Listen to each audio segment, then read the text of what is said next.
Assalamualaikum warahmatullahi wabarakatuh. Kita bersama-sama lagi di Bravo Iwan, Bravo's Channel. Khususnya bersama our honorable guest, Bapak Deddy Gumelar, Bang Haji Miing. Assalamualaikum. Waalaikumsalam, Bang Kang Haji? Iwan. Dan Sehat. saja dengan Kang Karna Karna. Adi Brata. Kita kan ngobrol-ngobrol apa nih kira-kira kan? Pastinya lebih dari sekedar politik kan dengan beliau. Iya. Asal jangan ngomongin orang. Enggak. Saat ini kan pasca Mhm. pemilu pilpres yang bagi sebagian kalangan mungkin masih menjadi katakanlah topik pembicaraan, tapi Ya. barangkali sudah mungkin sudah agak dying down, agak berkurang barangkali sekarang. Ya. Tapi mungkin lebih dari sekedar melihat itu sebagai event hajatan politik, ada lagi yang mungkin lebih luas dari itu barangkali. Ya. Dalam perspektif budaya Ya barangkali. sebetulnya Kang Karna. waktu saya berbincang per telepon dengan Kang Miing, saya ini menganggap Kang Miing ini legend. Orang yang saya Sepakat. kenal. Dua Sepakat. orang sebetulnya yang saya buat legend. Teman-teman kita. Iya. Pertama beliau, Ya. Pertama beliau dan yang kedua Kang Budi Suarskron. Bang. Jadi Kalau legend sih yang pertama bukan saya sebetulnya, siapa? Sangkuriang. kita Sama dari Dayang Sunda, Sumbi, dari iya. kita dari Sunda kan Iya. referensinya legend itu adalah Sangkuriang. Tapi saya Sangkuriang. sepakat dengan Kang Karna, izin Bang Haji Miing bahwa Kang Miing, legend itu Manggil saya nggak usah Haji Miing, ya Miing aja nggak usah pakai Haji. itu kan hak prerogatif pribadi, boleh dong. Kami tetap mendaulat Kang Miing sebagai legendnya Kang ya. Iya. Nah, pasca yang kemarin sudah berlangsung, fakta bahwa kebetulan ketika nyalek begitu, udah terjadi, tidak ada penyesalan bahwa belum berhasil maju ke Senayan, Kang Miing?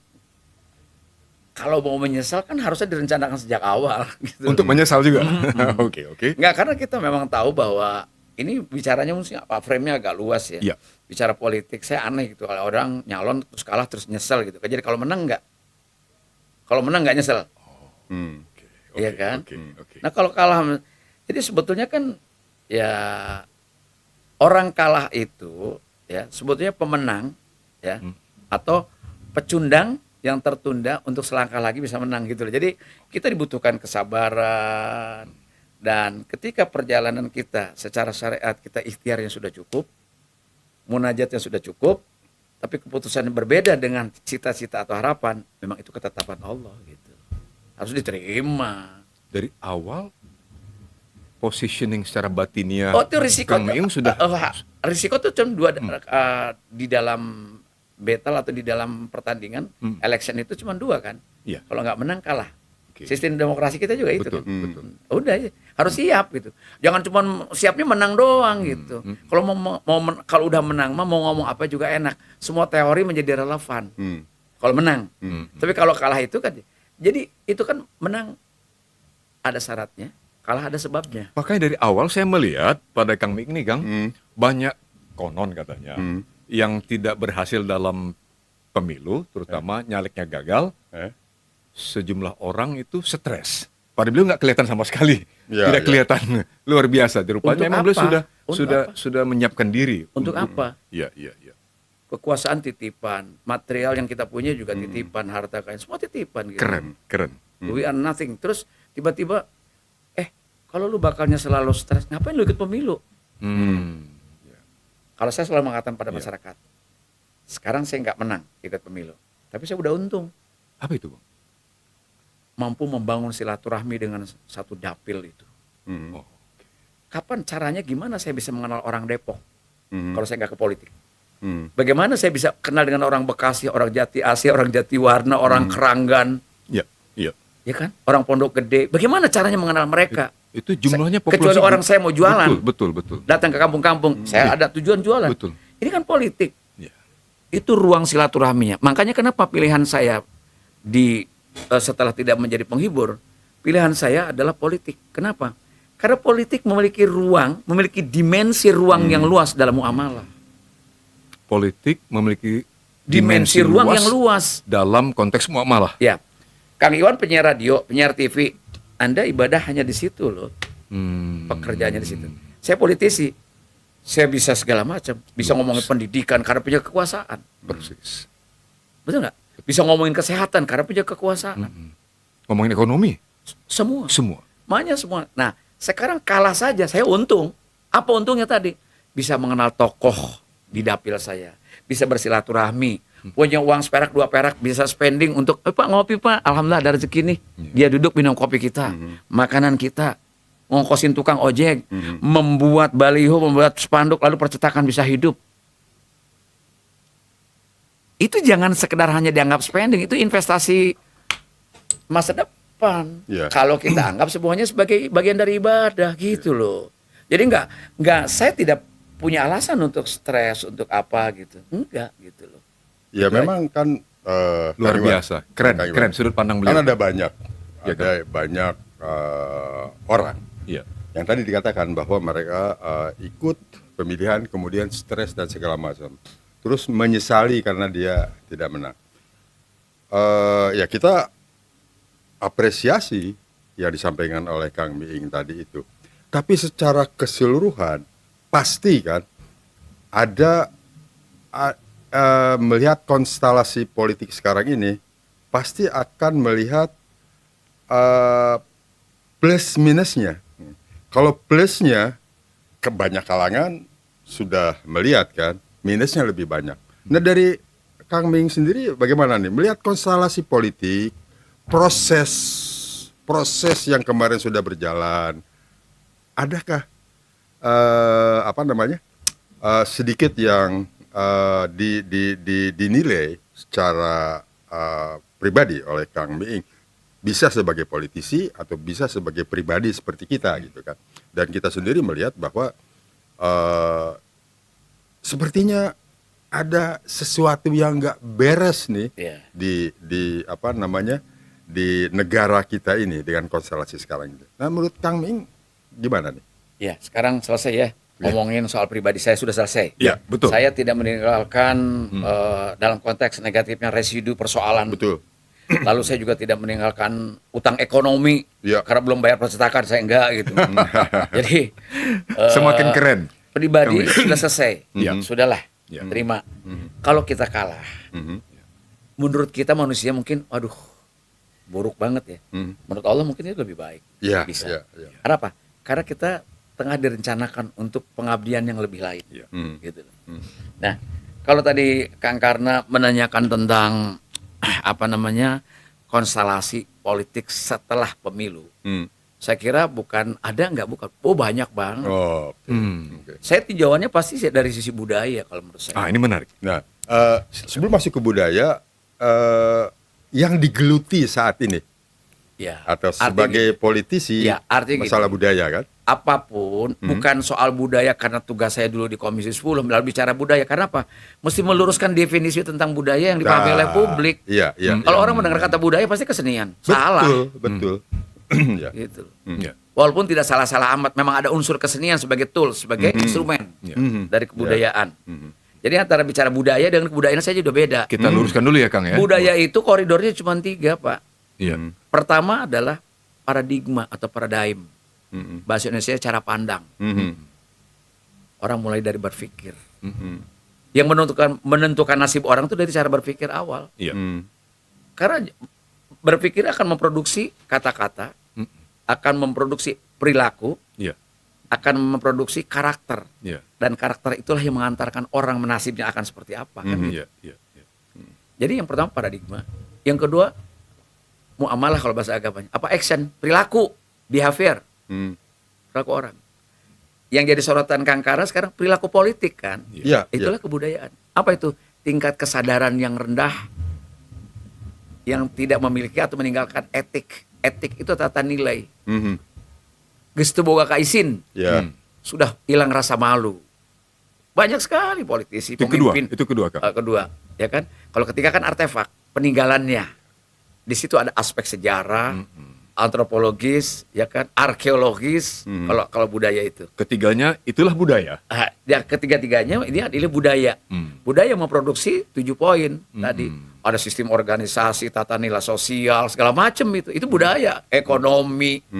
yang ujung-ujungnya olahraga dan kesenian itu instrumen gitu loh. Ini Mata pelajaran Pak, Iya. yang membangun watak anak itu cuma olahraga sama kesenian loh. Matematika kan enggak, dia kan hanya mengencerkan kognitif orang. setuju, setuju. Gitu loh. Komprehensif sekali. Loh kesenian itu kan ternyata. menghaluskan budi orang. Betul. Olahraga membuat orang menjadi sportif. Bahasa Iya. Indonesia sportif apa? Jujur, Betul. sidik. Jadi orang membentuk watak. Iya, Gitu loh. betul. Jangan Sidik. dianggap enteng loh. Iya.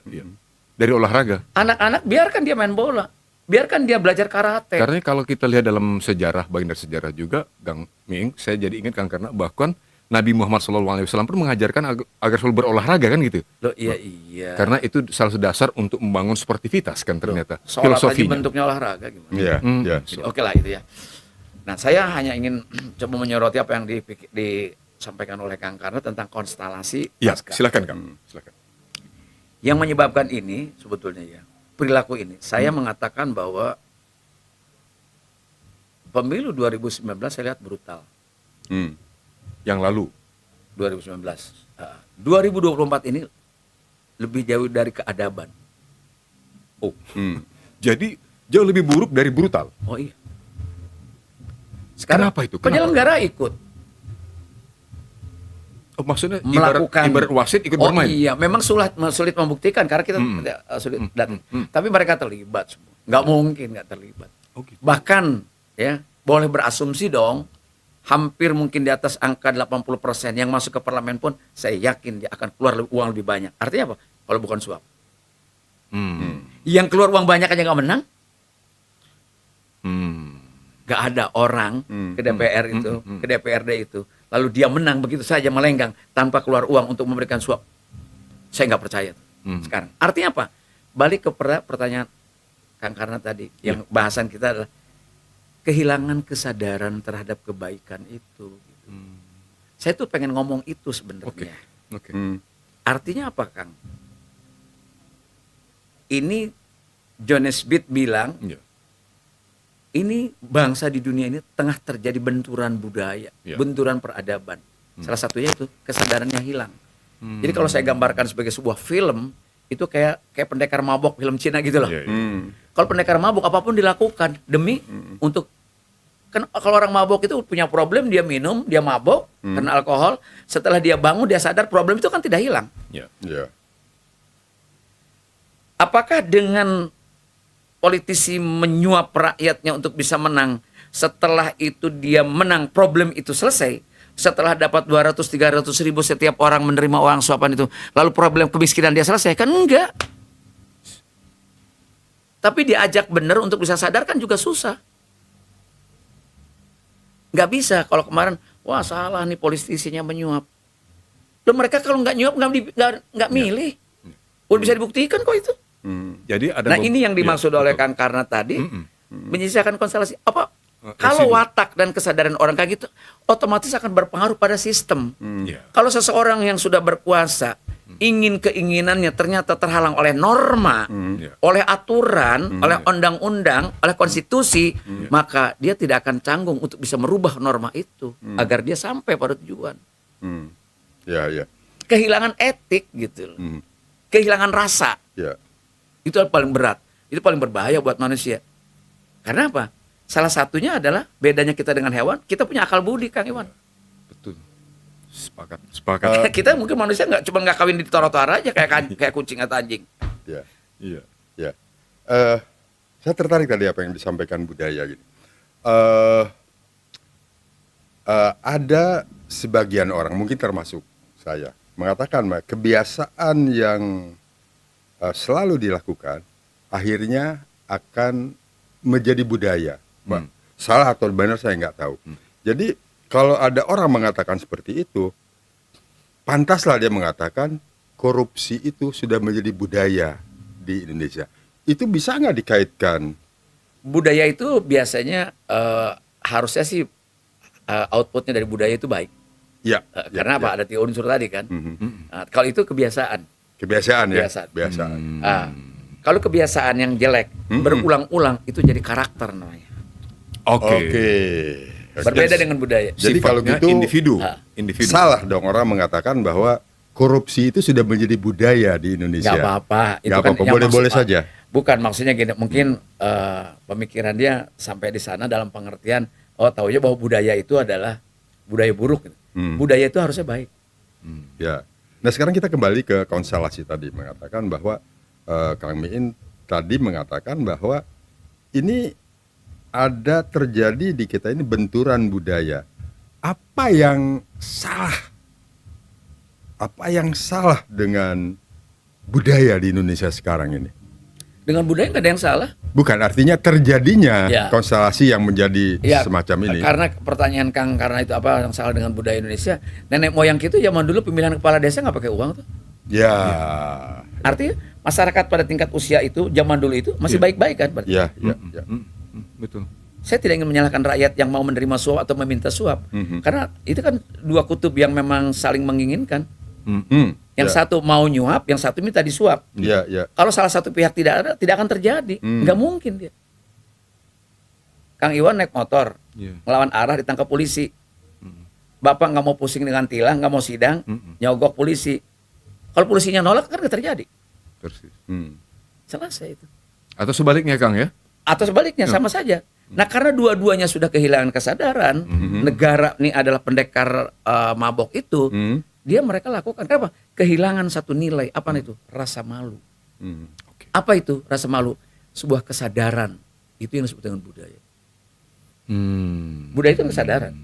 Ya, ya, ya. Kalau Kang Iwan misalnya punya kesadaran tinggi, jam 2 pagi juga naik motor atau naik mobil gitu di lampu merah, dia berhenti aja. Iya. Nggak ada yang ngalem, nggak ada yang muji tuh. Tapi ya itu situ. Itu bedanya lu sama gue. Gitu loh. Bisa tadi Kang Ming mengatakan bahwa negara ini sudah ada tidak. Sebetulnya kan kekaitan ke individu kan. Iya. Ya. Nah sekarang bisa dicontohkan gitu kan. Contoh budaya malu kita ini sudah nggak ada. Masuk lagi kita ke dignity, integrity nanti kan. Nah sekarang apa namanya konstelasi yang sekarang terjadi Ya. terlihat bahwa ya Saya silakan. nangkap. Oke. Ini yang contoh yang konkret aja Ya, lah, yang ya, empirik lah. ya, ya, Peristiwa pemilu kemarin Iya. misalnya. Ini ada Pak Anies, kubu 01, Pak Anies dengan Pak Mohaimin ya. Iya. Kedua Pak Prabowo dengan Pak Gibran, ketiga Pak Ganjar Ganjar dan Pak dengan Pak Mahfud, bertiga nih. Kita nonton dong debat di televisi. Masing-masing saling cerca, ya. Jarang yang saling memuji kan. Kecuali mungkin beberapa kali, bukan saya misalnya pemilih Prabowo itu bukan. Kan tiga-tiganya kelihatan. Ketika Pak Ganjar memberikan nilai pada Pak Prabowo misalnya, Ada itu angka 5 misalnya. di salah satu debat. Pak Anies memberikan angka 1 misalnya dengan Pak Mohaimin gitu. Tapi sekarang kan ada gejala konstelasi sisa politik ini gitu. Ya kan?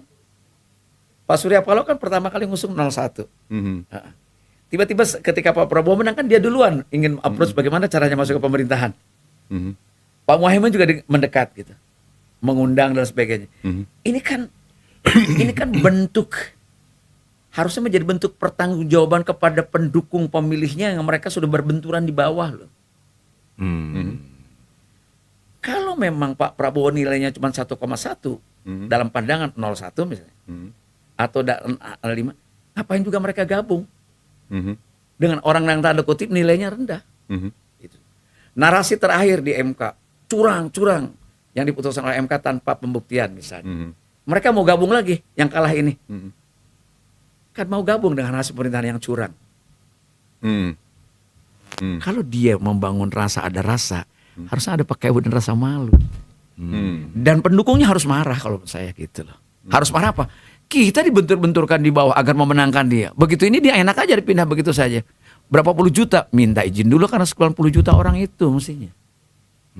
Itu budaya, itu ada rasa, ada kesadaran, gitu itu loh maksudnya. Apakah Tidak berniat mendiskreditkan pasangan betul. calon ya. Ya, Ini pandangan saya secara umum sebagai masyarakat loh. Ya. Bukan saya tidak berpihak pada calon manapun misalnya saat ini dalam diskusi ini gitu ya. Mudah-mudahan mendapatkan nilai-nilai ilmiahnya gitu loh. Gitu. Ya memang kita tidak berpikir sampai ke sana. Kita hanya bilang kok aneh ya, gitu kan? Kok aneh ya. Tapi di belakang itu kan kita nggak Ya. tahu. Dan semua ya, saya ingin menyampaikan rasa apresiasi pada Pak Ganjar Pranowo di televisi kemarin tadi malam saya lihat ada menyatakan saya tidak akan bergabung gitu. Oke, itu keren. Mudah-mudahan diikuti oleh partai PDI Perjuangan yang tetap akan di luar. Kenapa? Itu statement Ganjar tegas dan Oh iya. tegas. Mudah-mudahan saya percaya betul sama Bu Megawati ya yang sangat punya prinsip. Mudah-mudahan juga PDI tetap akan di luar. Zaman saya di PDI juga di luar. Sama mulianya. Oposisi Sebab apa? pun itu mulia ya. Loh, oposisi itu bukan membenci pemerintah definisinya. Bukan menjadi musuh pemerintah. Oposisi di parlemen dia mengoptimalkan fungsi kontrol dia terhadap jalannya pemerintahan. Itu yang harus dipahami. Gitu loh. Kalau sekarang ngumpul semua di istana, yang ngontrol yang wakilin rakyat yang milih kemarin siapa? Otomatis kalau semua partai kayak sekarang ini, 9 partai ada di istana, yang ngebelain rakyat siapa? Rakyat sendirian. Kalau rakyat kita cerdas dan sadar tentang 5 tahun yang lalu, harusnya nggak memilih partai-partai yang menang sekarang. Kan gitu, Pak. Iya, betul nggak? Sudut Loh, pandang yang selama 5 tahun menarik ini. dia nggak belain rakyat kok. Iya. Emang tuh harga cabai hilang waktu segala macam, emang terus dengan serta merta, bahkan beras di mana mahal dan sebagainya. DPR kan gimana? Saya pernah di DPR gitu, Pak. Tidak menjelekkan DPR. Faktanya harusnya ada yang ngontrol pemerintah sebagai orang yang mewakili rakyat. Ya. Di mana rakyat menitipkan amanatnya pada mereka anggota-anggota DPR. Iya.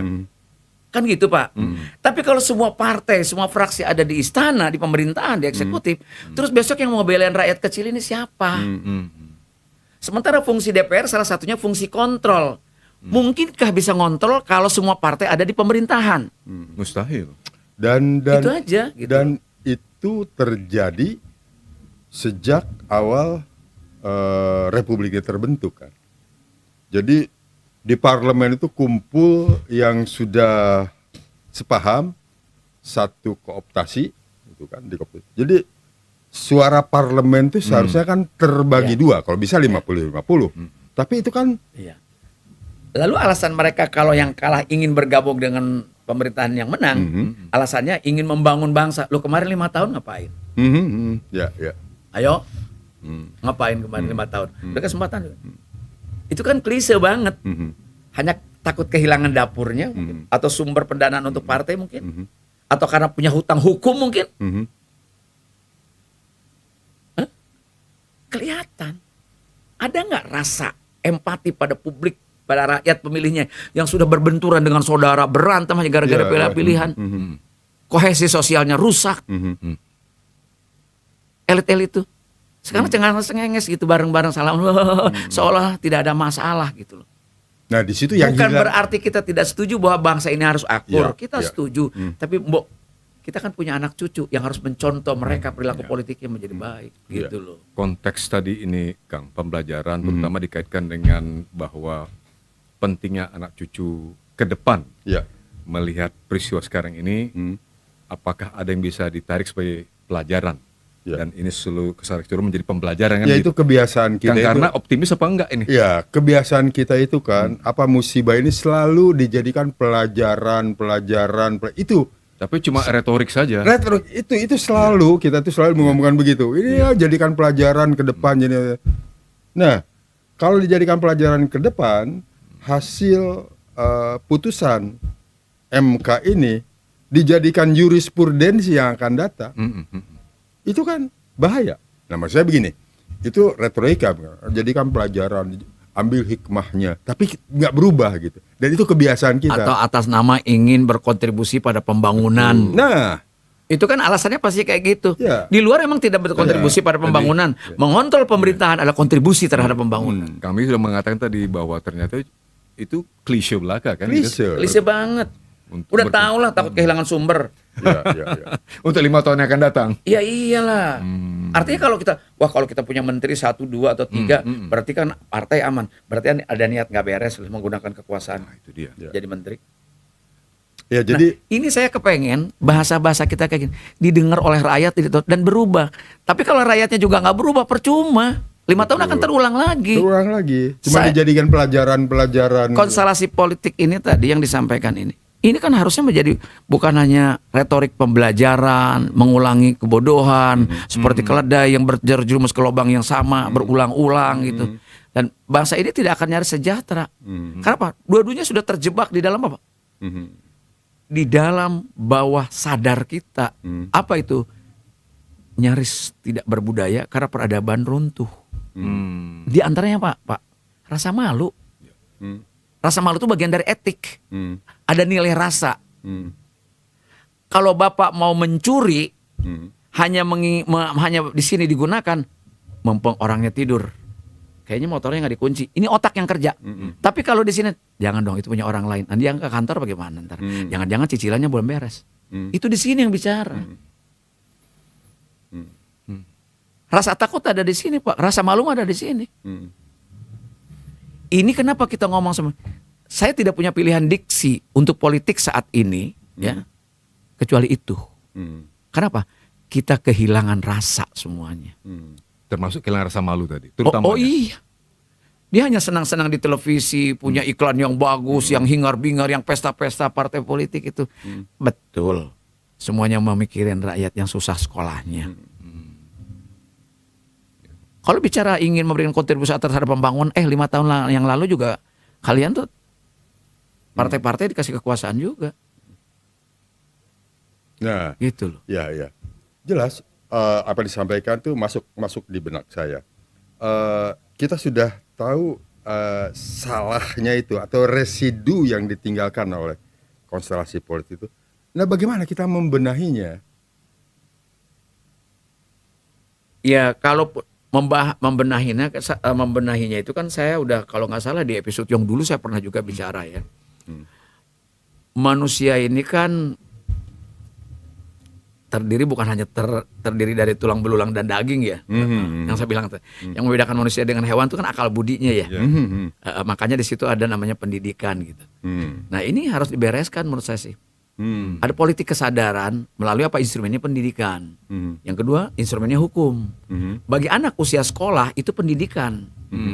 Karena harus dididik dari rumah. Mendidik itu dua. Pertama kecerdasan akademik kognitif, yang kedua kecerdasan emosional orang. Watak itu loh, akhlak itu, karakter itu gitu loh. EQ-nya. Dan SQ. Dan ini menjadi penting gitu. Yang kedua bagi orang dewasa penegakan hukum yang benar. Kalau hukum ini taruhlah saya yakin kalau setiap orang korupsi digantung, orang nggak bakal berani korupsi. Oh nggak manusia, nggak melanggar HAM sebagainya. Loh mereka lebih rusak. Dan saya menyesalkan media-media baik itu media sosial, di YouTube, di apa-apa, di televisi. Mantan narapidana korupsi masih ngomong tentang moral ada di televisi. Masih jadi narasumber. Sampai saya telepon sebuah televisi. Yang bener aja. Itu kan baru keluar dari penjara. Kok ngomong politik, kok ngomong moral. Inilah realitas sosial kita saat ini. Oh, Kang, iya, yang betul lah. diungkap oleh Kang Miing, betul. Orang yang Bahwa- sudah iya, menjadi musuh masyarakat. betul. Tiba-tiba Itu bicara korupsi soal itu. moralitas kan. Korupsi itu adalah istilahnya itu apa? Extraordinary crime. Extraordinary crime. Bukan crime biasa itu. Karena hajat manusia habis, hajat warga negara habis oleh dia. Itu masih dikasih ruang oleh televisi nasional untuk bicara, dan bicaranya tentang moral. Tentang agama pula. Lo tuh maling kemarin.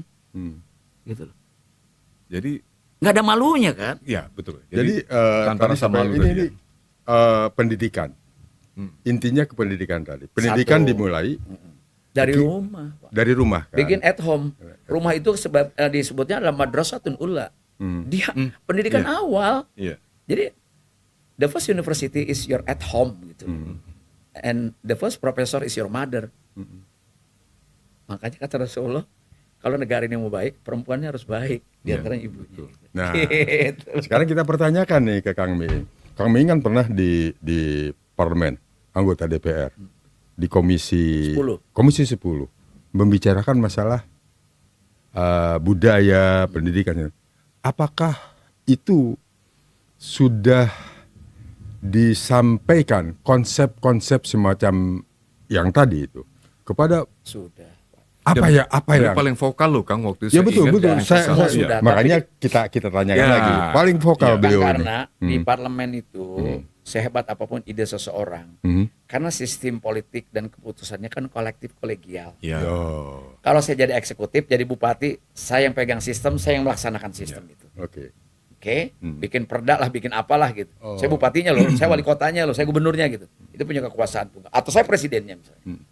Tapi di DPR itu, saya ngomong, satu fraksi aja belum tentu sama dengan kita pikirannya. Ya. Berbagai kepentingan yang ada di situ. Gitu. Nah, ini kelemahannya, sulitnya. Bukan berarti kita merasa paling bersih atau paling hebat. Enggak sama sekali. Itulah memang seninya berpolitik di sana. Bagaimana caranya kita melobi teman-teman agar pikiran kita disatukan. Butuh waktu, butuh proses gitu loh. Nah, kemudian tadi selama di sana kita apa saja sih gitu loh. Yang menurut saya memang sistem. Kalau boleh saya ngasih contoh analogi yang paling sederhana. Saya ini anak Rangkas Bitung, anak Lebak. Dulu kami anak-anak muda, anak sekolah naik kereta dari Rangkas Bitung ke Tanah Abang, hampir jarang yang bayar. Umpet-umpetan sama kondektur Sama masinis. di WC. Kadang-kadang kita naik di lokomotif walaupun hitam, karena kan pakai batu bara tuh. Pakai lokomotif yang kuing gitu kan. Atau mungkin cukup ngaku saya keluarga PJK dan tanpa dites, dicek lagi kartunya gitu. Itu lewat saja. Mohon maaf dengan segala hormat. Dulu Pak polisi, Pak tentara dikasih privilege gak bayar gitu. Sekarang ketika Pak Jonan waktu itu jadi direktur KAI gitu, dibuat sebuah sistem. Dulu kan dari Depok ke Jakarta kan pasti di atas kereta api naik orang, nggak bayar kan. Sekarang tidak ada satupun orang bisa naik kereta tanpa e-card misalnya, tanpa karcis elektronik misalnya. Itu kan sistem Pak. Kok bisa ngerubah budaya orang? Tapi dijalankan dengan konsisten. Pak jangan dong Pak ini mahasiswa. Oh silakan masuk. Nggak bisa. Mahasiswa kayak polisi kayak tentara kayak siapapun dia masuk ke peron nggak bisa buka pintunya tanpa kartu. Itu sistem. Nah analogi ini kan bisa jadi contoh oleh kita. Kita harus terima kasih loh pada Pak Jonan yang menciptakan sistem itu. Saya bilang saya orang Rangkas Bitung yang terima kasih loh merubah budaya orang lembur saya loh, orang kampung saya loh. Ini contoh loh ya. Contoh. Tidak usah ada yang merasa tersinggung apapun. Itu fakta saya ngalamin dari kecil. Betul nggak? Kereta lebih bagus sekarang, lebih nyaman, lebih bangga. Ya. Kereta yang dulu loh, bukan kereta cepat loh ya. Budayanya udah beda. Bukan kereta cepat. Karena kita naik sambil bayarin utang kan. Nah, ya, jadi ini penting menurut saya. Nah artinya apa? Sistem sehebat apapun di negeri ini dibuat oleh DPR dan Presiden dalam hal ini undang-undang, kalau tidak dijalankan secara konsisten dan konsekuen, seru juga. Bohong cik orang Sunda, nggak bisa. Misalnya karena dia penguasa baik di daerah maupun di pusat, karena ada kepentingan dirinya, keluarganya, anak segala macam, lalu dirubah sistemnya, berubah aturannya, ya sama juga bohong, nggak usah ada aturan. Harusnya pribadi on the track, ya kan? Follow the system gitu loh. Jangan karena ini tidak bisa ke sini, akhirnya dia rubah sistem aturannya, ya nggak benar dong. Jadi sebetulnya mekanisme atau sistem di DPR itu sudah benar. Kenapa? Sistem atau mekanisme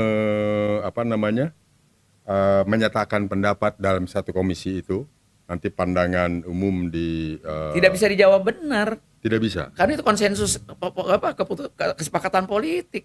Enggak, sistem. Ngerti? Sistem itu adalah hukum, aturan. Dia adalah produk politik. Contoh Omnibus Law sudah diputuskan oleh DPR dan Presiden menjadi sebuah undang-undang. Tapi kan teriak-teriak buruh, artinya merasa dirugikan. Atau sistem yang lain. Besok ada dokter dari luar negeri praktek di sini, nggak bisa apa-apa dokter sini, karena undang-undangnya membolehkan. Apa benar itu? Kan enggak. Gitu loh. Terus proses sampai kepada diundangkannya Ketok palu. Contoh tadi itu ketok palu undang-undang Omnibus Law itu kan proses panjang kan.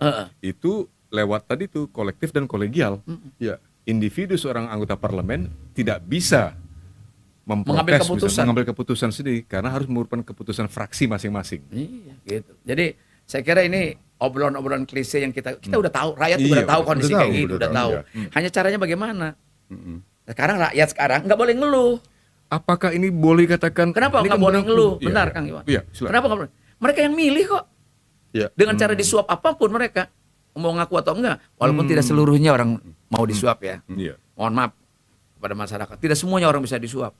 Tapi mayoritas orang minta disuap karena dari mana kita tahu begitu saya ini kan peserta, betapa mahalnya untuk bisa memenangkan satu pertarungan dengan nilai uang yang begitu mahal. Jadi kita bisa asumsikan orang yang masuk ke parlemen nggak bisa, dia pasti lebih banyak uang keluar dibanding kita. Ya. Mm-mm. Ada beberapa contoh. Kalau nggak menang lah, Iya. sekarang ini nggak menang lah. Dalam Saya ngalamin, nggak menang lah kalau kita nggak nyuap. itu hampir saya Kasihan kepada orang yang tidak mau nerima Betul, suap. itu dia maksud saya, Kang. Saya Iya. dengan segala hormat pada bapak-bapak yang memilih saya atau milih siapapun dengan sukarela. Harus pilihan kita nggak menang. Karena mereka memenangkan yang lain. Mm. Atas dasar apa? Mm. Orang masyarakat ada yang nerima aja belum tentu milih dia kok. Mm. Ini udah menurut saya udah kondisi yang sangat memprihatinkan buat suatu bangsa. Menurut Kang Karna sendiri dari mana kalau begitu upaya perbaikan ya, Kang? Itu tadi saya setuju dengan apa yang disampaikan. Pendidikan sama penegakan hukum. Penegakan hukum. Jadi Dua tadi, pendidikan ini, seperti kita bicara sekarang ini, itu akan membuka wawasan, membuka hasanah dari masyarakat gitu kan. Apalagi yang disampaikan tadi. Jadi sebetulnya mereka yang terpilih sekarang ini, Iya. terpilih terserah menjadi DPD atau pusat gitu kan. Dengan cara memberi suap atau menyuap segala macam, itu kan karakternya kan sudah bisa dilihat. Maksudnya begini, kayak. Iya. Tadi nggak ada bedanya dong. Mereka suap jelas tidak boleh. Itu kan ada agama dan segala macam itu kan sudah boleh. Ini yang memberi suap dan ini yang mau diberi suap. Artinya karakter kedua ini Sama. Benar nggak itu? Betul. Ya. Kalaupun terjadi ini begini, kan ada lembaga namanya Panwaslu dan Bawaslu. Betul. Saya bilang bubarin aja kalau nggak berfungsi. Ngapain APBN dia bisa-bisa di situ? Ya. Buktinya nggak ada orang yang didiskualifikasi karena ketahuan orang nyiapin amplop. Harus kan nggak boleh. Dan itu bukan hanya orang diskualifikasi pesertanya, partainya loh. Hmm. Berani nggak? Faktanya tidak ada. Faktanya nggak ada yang sidang di Bawaslu. Iya. Hmm.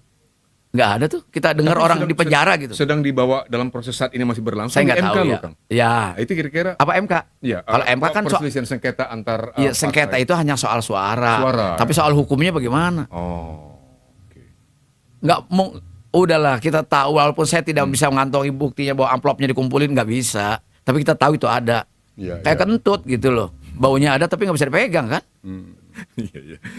Kita Gitu. mendengar banyak contoh juga, Kang, karena menggarisbawahi pernyataan Kang Ming tadi bahwa fakta selama proses pemilihan legislatif di banyak dapil para pemilih itu mendapatkan suap tadi kan, itu fakta karena memang tidak bisa kita buktikan, tetapi banyak mengaku Kita tahu ada. ada yang jumlah sekian rupiah. Iya, iya.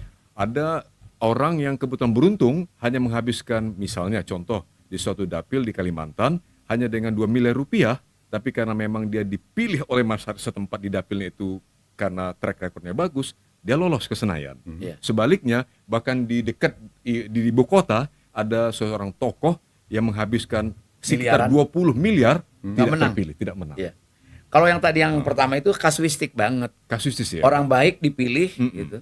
Karena mungkin turunannya terasa segala Betul, macam. betul. Itu kasuistik. Situ sudah mengakar betul. Gitu. Itu kasuistis ya, Kang ya. Artinya dapilnya juga terbatas kecil mungkin ya. Tapi dia pun mengakui bahwa banyak kompetitor dia mengeluarkan lebih banyak Uang lagi. uang Tapi nggak menang. nggak menang. Itu kasuistik. Artinya orang simpatik banget sama orang itu. Iya. Contoh di ibu kota, Kang, itu ada terjadi dari partai yang cukup besar juga itu. Puluhan miliar habisnya. Jadi kalau yang di bawah itu habis biayanya yang dia keluarkan tapi tidak terpilih, itu jumlah individu seperti itu banyak sekali, Kang. Banyak sekali. Jadi saya ingin kembali Pak karena berkonstelasi tadi ya. Karena kita kan mungkin bukan selesai memaafkan pasti ya peristiwa yang salah. Tapi juga kita tidak bisa melupakan karena itu Ya. harus bagian dari pelajaran Ya. bagi kita semuanya Ya. tentu bagi Ya. generasi muda. Ya. Ke depan ini kita harus berpikir tentang tadi itu gitu ya. Jadi bagaimana membangun sistem sehebat apapun tanpa dilaksanakan dengan konsisten dan konsekuen. Kalau bapak memang di aturan yang nggak boleh, walaupun anak bapak nggak boleh gitu loh. Itu kan konsekuen pak. Ya. Oh dia kita yang bikin aturan gitu loh. Ya, ya. Tapi kalau aturan itu berubah terus gitu, sederhana gini, kenapa terjadi banjir dan longsor? Karena penguasa pada saat itu baik di daerah maupun di pusat merubah tata ruang misalnya, merubah peruntukan tata ruang. Akibatnya rakyat menjadi menerima banjirnya, Ya. longsornya, yang menerima komisinya orang-orang atas misalnya. Ya. Ini kan di depan mata walaupun kita susah ngebuktiinnya. Gitu loh, itu fakta. Dan makanya saya bilang, saya sih inginnya para pakar-pakar hukum Indonesia yang banyak, yang hebat-hebat dari universitas ini membuat langkah-langkah terobosan baru tentang sistem hukum di kita. Jangan cuma mengadopsi, mewarisi hukum-hukum Belanda zaman dulu. Misalnya begini. Kalau di Cina itu ketahuan korupsi, disiapkan peti mati kan, langsung digantung. Langsung eksekusi. Nah, ini masyarakat harusnya, loh, kita kan banyak pertimbangan. Sementara mereka melakukan korupsi tanpa pertimbangan kan. Nggak mikirin bahwa rakyatnya bakal miskin, utangnya negara bakal banyak. Enggak, yang penting digarong asal keluarga dia kaya, anaknya mewah, istrinya mewah, dia maling gitu loh. Ya, tapi itu juga nggak mudah loh kan. Kita tahu penegak hukum, pakar hukum sekarang ini kan bicara apa, kelakuannya apa, gitu kan. Itu kan sudah terlihat oleh mata. Jadi sengkarut ini kalau mencek bahasa Sunda mah pabaliut. Iya. Jadi Pabaliut. memulainya dari Dari mana? mana? Benang kusut. Jadi kesimpulan saya yang tadi awal sudah jelas kesimpulannya. Ini memang rusaknya tatanan, Nah. rusaknya peradaban. Nah. Peradaban itu salah satu unsurnya adalah budaya. Selain dia punya pengetahuan, Ya. lalu menguasai teknologi, yang satunya adalah dia memahami budaya. Ada budaya. Sebab kita ini manusia. Manusia itu kan makhluk yang mulia karena dia punya akal budi, ada harga, ada nilai-nilai diri dalam hidupnya gitu. Nah, ini jadi penting. Ini harus dibangun. Ini cuma satu-satunya hanya sistem pendidikan yang bisa membalikan itu. Saya sepakat sekali. Bagaimana anak-anak bisa hanya sekedar pintar matematika atau biologi atau bahasa Inggris, sementara disopan sama orang tua aja enggak, sama guru aja enggak gitu. Ini persoalan mendasar loh Kang Mi. Loh ya iya, ini capek Karena kita faktanya, berulang-ulang. Akibat kemajuan teknologi segala macam, rasa sopan, sopan santun terlebih orang lebih tua tuh menghilang loh. Ya, misalnya gini. Iya. Apakah pemerintah juga care terhadap apa yang terjadi dekadensi moral di masyarakat? Hampir setiap hari pembunuhan ada di negeri kita. Tambah mengerikan keadaan sekarang. Istri membunuh suaminya, suami membunuh istri dan anaknya. Anak-anak membunuh temannya. Ini kelihatannya, mohon maaf ya, pemerintah biasa-biasa aja tuh. Hanya, ini persoalan kriminal. Nggak bisa. Kriminal tuh ujungnya Pak, akibatnya. Tapi penyebabnya harus kita tahu. Ada orang sekeluarga bunuh diri hanya gara-gara mungkin lelah menghadapi kehidupan yang sulit misalnya.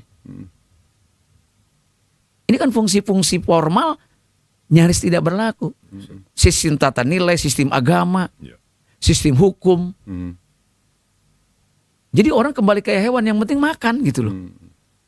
Apa bedanya kita sama hewan? Hah? Kambing tidur, kita tidur. Kambing makan, kita makan. Kambing kawin, kita kawin. So, apa yang membedakan?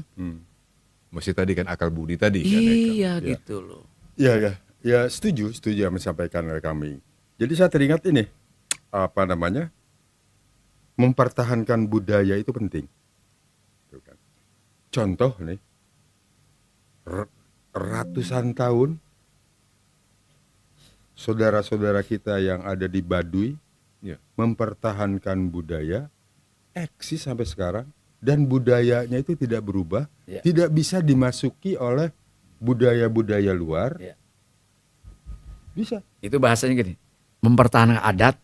Adat itu salah satu unsur budaya. Nah, Ya, itu. atau kebudayaan gitu loh. Ya. Ada itu adalah bagian dari budaya kan. Jadi saya Sebuah teruskan contoh ya. keberhasilan. Silakan Ya. Kang. Jadi mempertahankan budaya itu akan memperlanggeng kehidupan. Gitu kan.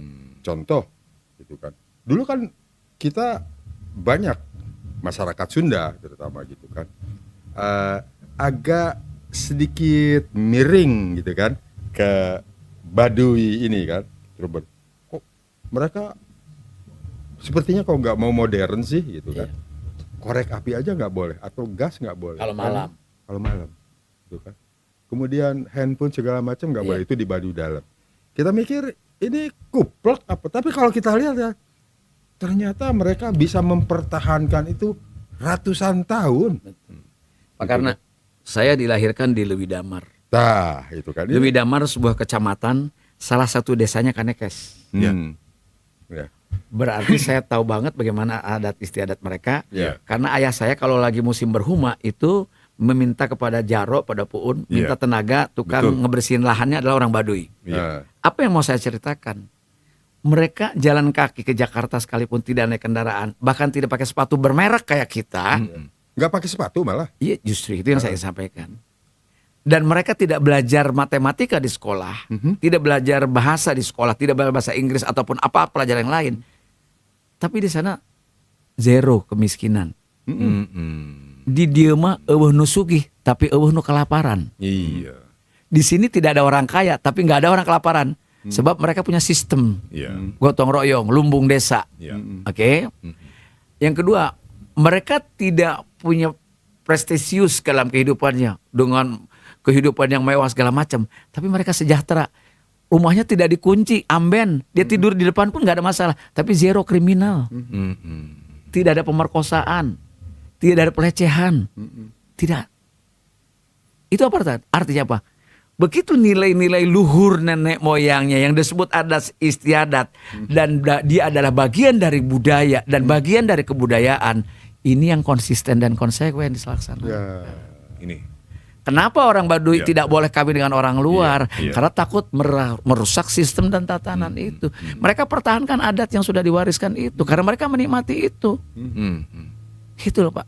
Dan Kalau Bapak makan di kepala desa di rumah Jaro, Jaro tuh kepala desa di sana. Iya. Makan nasi hari ini, kemungkinan hasil panen setahun yang lalu itu. luar biasa. Baru ditumbuk, baru jadi beras. Luar biasa. Karena begitu barokahnya mereka. Iya. Luar Gitu biasa. loh. Luar biasa. Nggak ada mereka ketakutan seperti dunia bahwa nanti akan terjadi krisis pangan.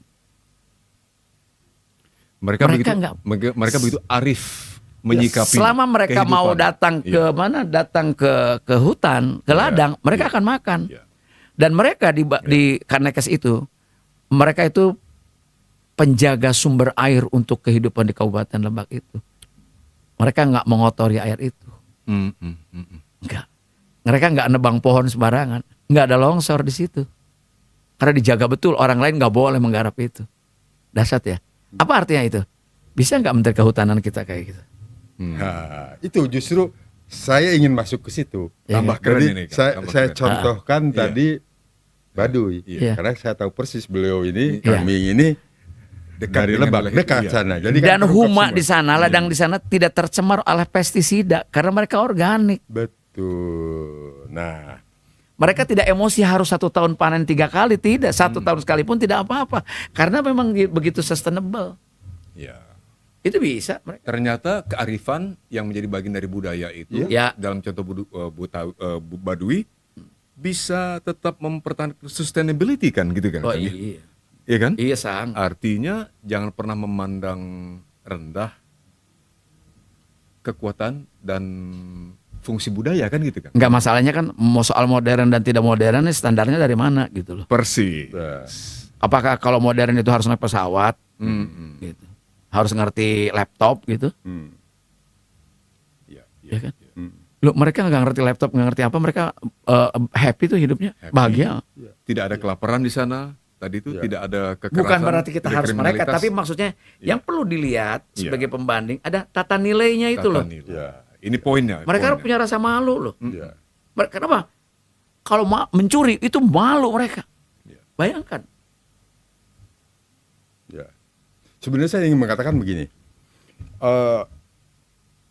konstelasi sekarang kita dengan bernegara sebagai bangsa Indonesia, gitu kan, sudah tahu banyak residu yang tertinggal di situ.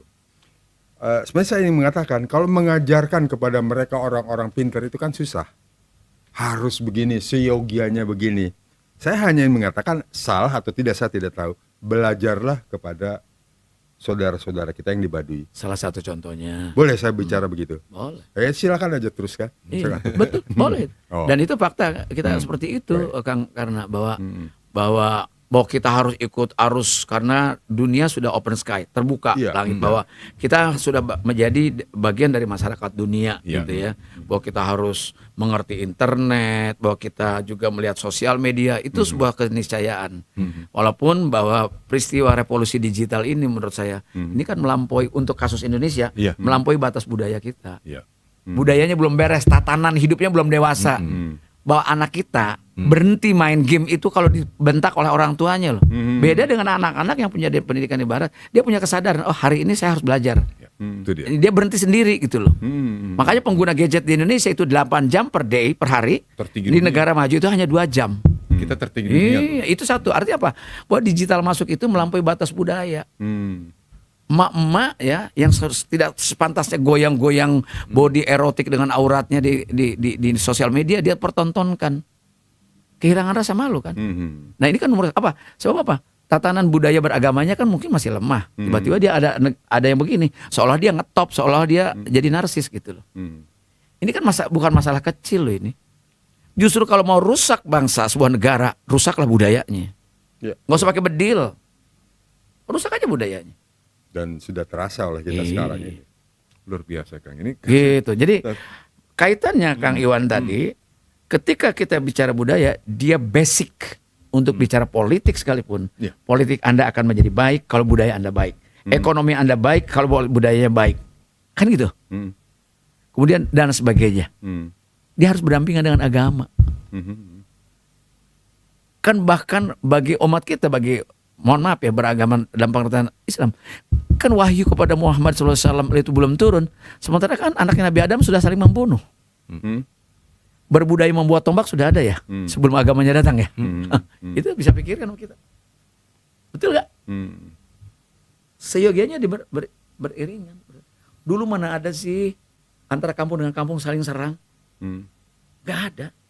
Kecuali zaman kerajaan zaman dulu. Oh iya, ketika belum ada tatanan kehidupan bernegara. Artinya apa? Contoh dari Bali ke Baduy, nggak ada kriminal, nggak ada pembunuhan di sana, nggak ada. Mencuri aja itu Aib. aib, tidak terjadi peristiwa kriminal paling kecil kan pencurian lah gitu ya. Itu tidak terjadi di Kaum perempuannya di Baduy ramahnya bukan main. itu. Memancing untuk orang luar itu kelihatan, ini bisa nih jadi teman hidup atau apa? Nggak bisa. Mereka konsisten. Dan ada satu kata-kata dari saudara kita yang di Baduy ini. Kalau sudah menyebut dewasa, Dewasa. itu meresap sekali. Kalau dia sudah dewasa, Artinya tidak mau melanggar hukum. Dewasa itu tidak mau melanggar hukum. dewasa. Ada bahasa lainnya buyut. Ya. Buyut kami mah. Jadi terlarang bagi kami. Ya. Yang pendek nggak boleh disambung, yang panjang nggak boleh dipotong. Jangan memaksakan aturan gitu loh. Keren. Ya. Kok jadi kita ini ngelantur nggak Bukan, pembicaraan? karena kita kan tadi kalau kan kita topik besar kan budaya sebenarnya. Budaya. Kan? Jadi gini, bahwa tadi ada konstelasi dan residu politik, itu kan bagian potret dari budaya politik yang Betul. rendah. Iya. Ngakunya konsisten, ngakunya Konsekuen. bahwa demokrasi adalah sebuah konsensus nasional, Iya. tapi ketika kalah dia nggak siap gitu Iya. loh. Karena fakta tadi Kang Haji, Kang Mei mengatakan bahwa 2019 waktu itu digambarkan brutal, pemilu Pilpres 2024 sudah tidak beradab kan gitu kira-kira. Iya, kenapa? Iya, iya. Semuanya terlibat. Penyelenggaranya apa segala macam. Iya dong. Jadi kita ngerasain banget gitu. Saya sampai ditanya orang, berapa suara Pak Ming? Nggak tahu. Masa dari 5.000 jadi 900? Misalnya. Bagaimana urusan? Udahlah. Yeah. Nanti kalau orang saya terlalu ngomong kayak gitu, wah Ming karena kalah lo seolah-olah nggak terima. Enggak, saya terima. Luar biasa, luar biasa. Nggak ada masalah. Tapi juga kejahatan tidak boleh kita bisa terima. Persis, kejahatan atau Jual beli kejahatan suara dan yang sebagainya itu harus, ada. Ada ya. yang seyogianya harus diberi sanksi hukum yang setimpal. Saya nggak percaya orang menang tanpa dia menyuap, walaupun tidak seluruhnya loh ya. Ya. Saya mohon maaf, tidak seluruhnya pasti. Tetapi bahwa orang yang menang keluar uang lebih banyak dari yang itu pasti itu. Ya. Sekarang gini, yang keluar uang banyak aja bisa nggak menang kok. Karena ada yang lebih tinggi lagi dari dia. Dan kita punya list beberapa nama itu, Kang Karna, yang mengeluarkan dana banyak dan lebih besar dari yang bawah gitu, Ya. Banyak tidak sekali. menang, Ya. gagal. Saya 2009 ikut pemilu kan pertama dan menang jadi anggota DPR. Dulu juga ada yang orang nyuap itu satu amplop 10.000, 20.000. Sekarang nggak 200 ke atas nggak menang Pak. 20.000 mah nggak laku. Bahkan 50.000 pun rasanya udah nggak laku. Sembako aja nggak laku Pak. Ngasih sembako sebelum 2 minggu sebelum pemilihan.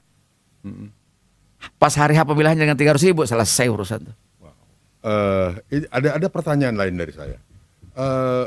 bagaimana sih kehidupan partai di negara-negara maju? Apakah mereka itu harus menghidupi organisasi partai itu sendiri, atau mereka itu mendapat Dana dari negara? APBN? Iya. Setahu Itu saya bagaimana? di negara-negara maju, di Eropa, di Amerika itu oposisi dengan partai yang ruling partai, yang partai berkuasa itu sama mulianya sebetulnya. Karena dua-duanya berkontribusi bagi bangsanya kan, Ya. yang ngontrol dia kan. Ya. Saya kira kalau secara normal kan, kalau ini oposisi nggak mungkin juga mencari-cari kesalahan pemerintah kalau memang dia tidak ada lubangnya untuk salah. Betul. Betul.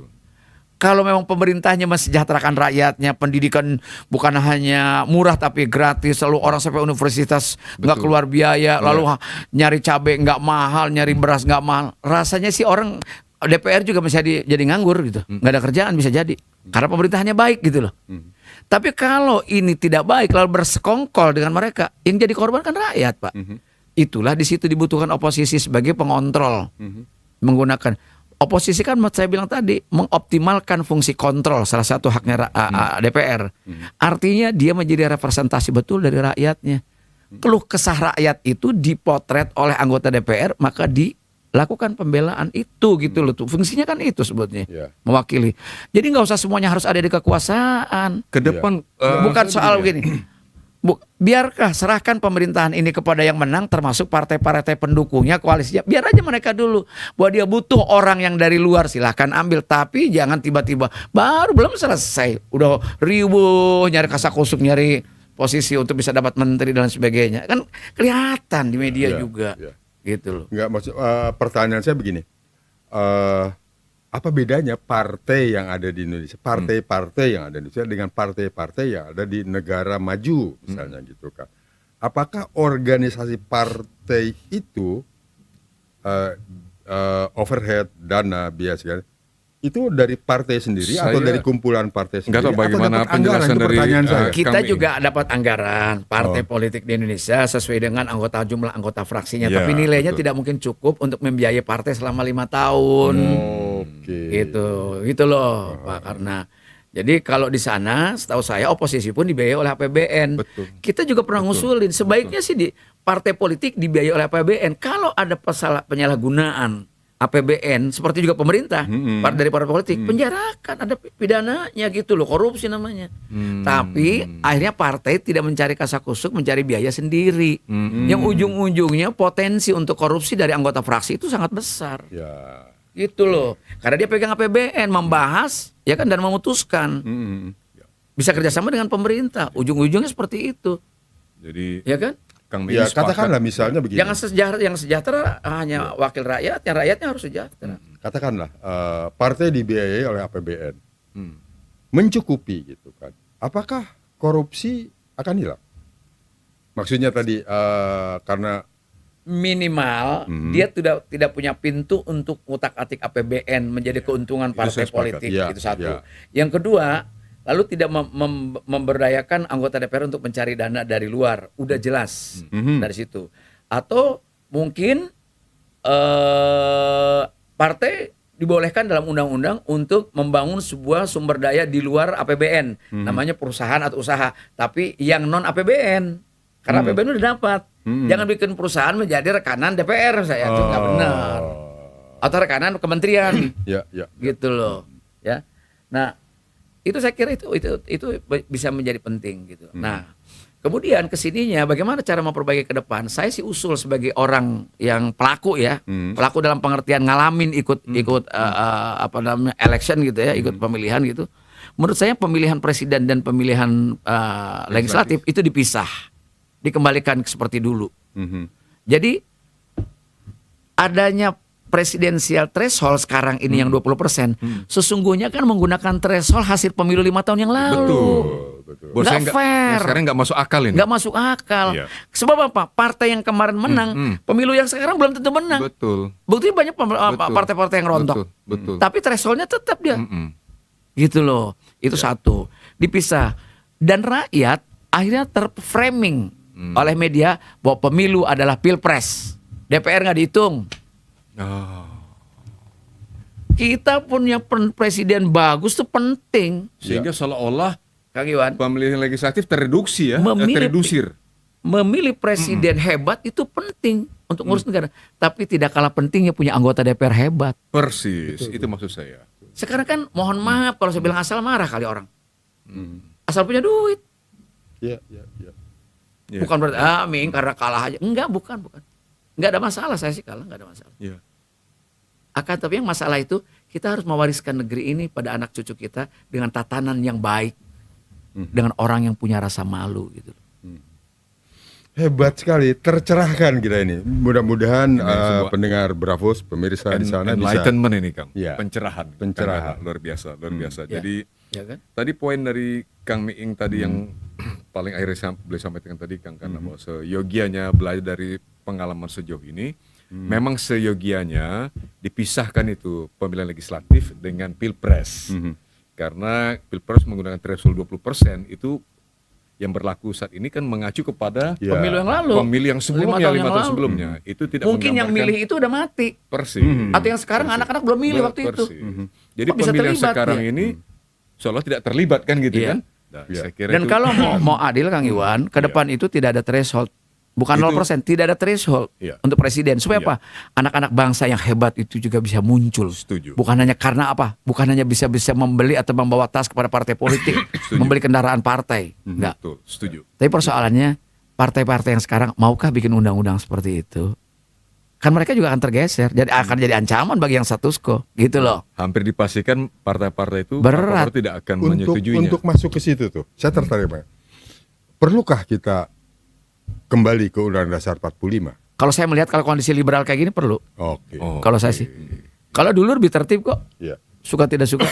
Jangan mengatakan kalau balik setback itu tidak demokratis. Enggak. Dipilih oleh MPR, oleh DPR pun itu hasil demokrasi loh. Hasil pemilihan. Buat apa dong? Apa namanya? Kerakyatan yang dipimpin oleh hikmat kebijaksanaan dalam permusyawaratan perwakilan. Kalau mengacu ke situ harusnya tetap di situ. Iya, iya, iya. Artinya bahwa apa? Kembali ke sana. Kembali pada Undang Dasar 1945. Heeh.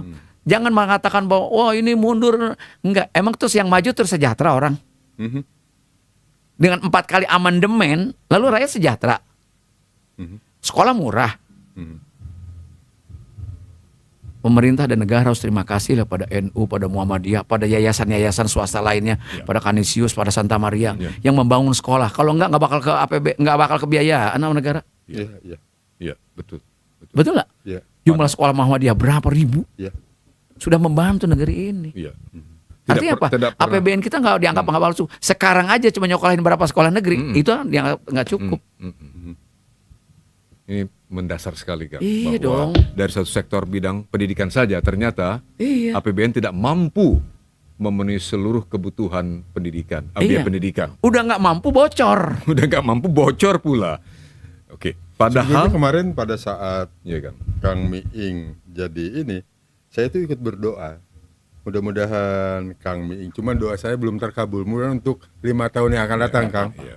Ya mungkin saya dikasih kesempatan oleh Allah untuk berjuang Amin, amin. atau beribadah Amin, amin. di jalan yang lain. Iya Iya, kan. iya. Saya yakin Saya tidak akan itu berhenti berpolitik walaupun saya bukan anggota DPR kan gitu. Iya, persis, persis. Karena berpolitik itu kan mulia juga ya. Oh, ibadah. Ibadah. Iya. Kalau ibadah pasti mulia ya, ya Kang ya. Insya Allah. Gitu. Dari Kang Kana, silakan. Cukup. Terima kasih, Cukup terima kasih atas mencerahkan. enlightenment, Ya. pencerahan yang luar biasa, Yang Kang paling Miing. penting dari saya Kang Iwan, Iya, siap. tadi kan tema awalnya itu konstelasi politik Iya. pasca pilpres. Iya. Bukan pasca pileg loh. Karena pileg Betul. gak diomong-omongin tuh. Iya. Iya. Kita jadi tahu Dengan penyebabnya. segala kelemahan dan Karena pelanggarannya. ada, Tapi oke lah, sentralnya pilpres. Saya kira berikan kesempatan kepada pemenangnya Mhm. bersama koalisinya yang Mhm. saat ini permanen lah segitu. Ya. Mhm. Biar dulu dia. Kasih amanat, kasih amanat kepada mereka, pada Pak Prabowo dan reng-rengannya. Mhm. Ya. Biar mereka, kan mereka sudah kampanye Mhm. untuk bisa memenangkan dan sekarang sudah menang kesempatan. Biarlah Pak Prabowo sebagai presiden besok itu betul-betul menentukan bahwa membutuhkan ada orang hebat di luar itu, silahkan hak prerogatif presiden. Ya. Tapi sekarang yang kalah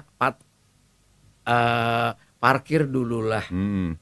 Supaya apa? Ada empati kepada pemilihnya yang kemarin sudah dibentur-benturkan, Iya. sudah berbenturan pula gitu loh. Jadi ada Ya, jadi saya tidak ingin ngajarin mereka harus marah, tapi pantas-pantasnya jangan-jangan pemilihnya marah loh, tiba-tiba dia pindah begitu saja, gitu loh, ya kan? Keren. Nah ini jadi penting bagi saya, Ya. supaya apa? Ada sebuah kesadaran. Nah inilah topik bahasan kita, kesadaran adalah basis dari kebudayaan itu sendiri. Kesadaran adalah basis dari kebudayaan itu sendiri. Walaupun kita tahu ujung-ujungnya, ya kan? Yang memilih dengan yang dipilih irisannya tuh tipis gitu Ya, lah. Semoga semuanya setelah diskusi ini bisa menjadi pembelajaran Kang ya. Ada pembelajaran-pembelajaran bisa ditarik tentu saja oleh viewers Bravos pada kami. Terima kasih atas Sami-sami. waktu dan pencerahan yang diberikan pada kami, ya Kang ya. Mudah-mudahan pada kesempatan yang akan datang kita bisa mendapatkan pembelajaran khusus bagi saya pribadi nih, Kang Karna dari beliau, pembelajaran lainnya, pencerahan lainnya. Jangan bosan ya Kang ya. Ya, saya minta maaf pada semuanya Bravos radio viewer. Viewers Oke. kita, ya Kang. Mungkin ada kata-kata yang saya tidak melihat apa-apa, berniat apa-apa dalam pengertian buruk ini karena saya mencintai negeri ini.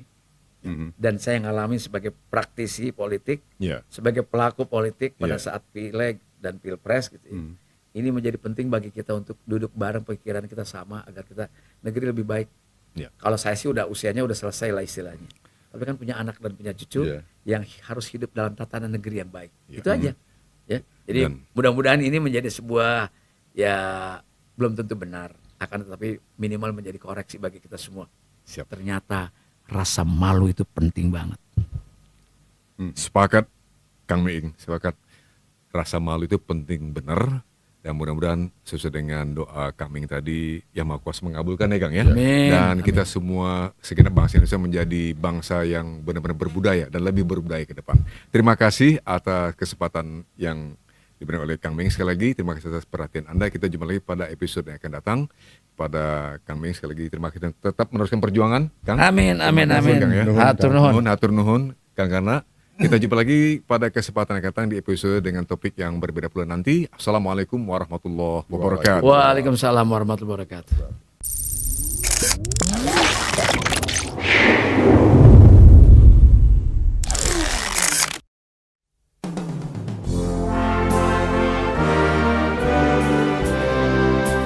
Terima kasih Anda masih terus mendengarkan Bravos Radio dari Batu Ampar 1 nomor 6 Kramat Jati Jakarta Timur. Bravos, Bravos, your digital radio station.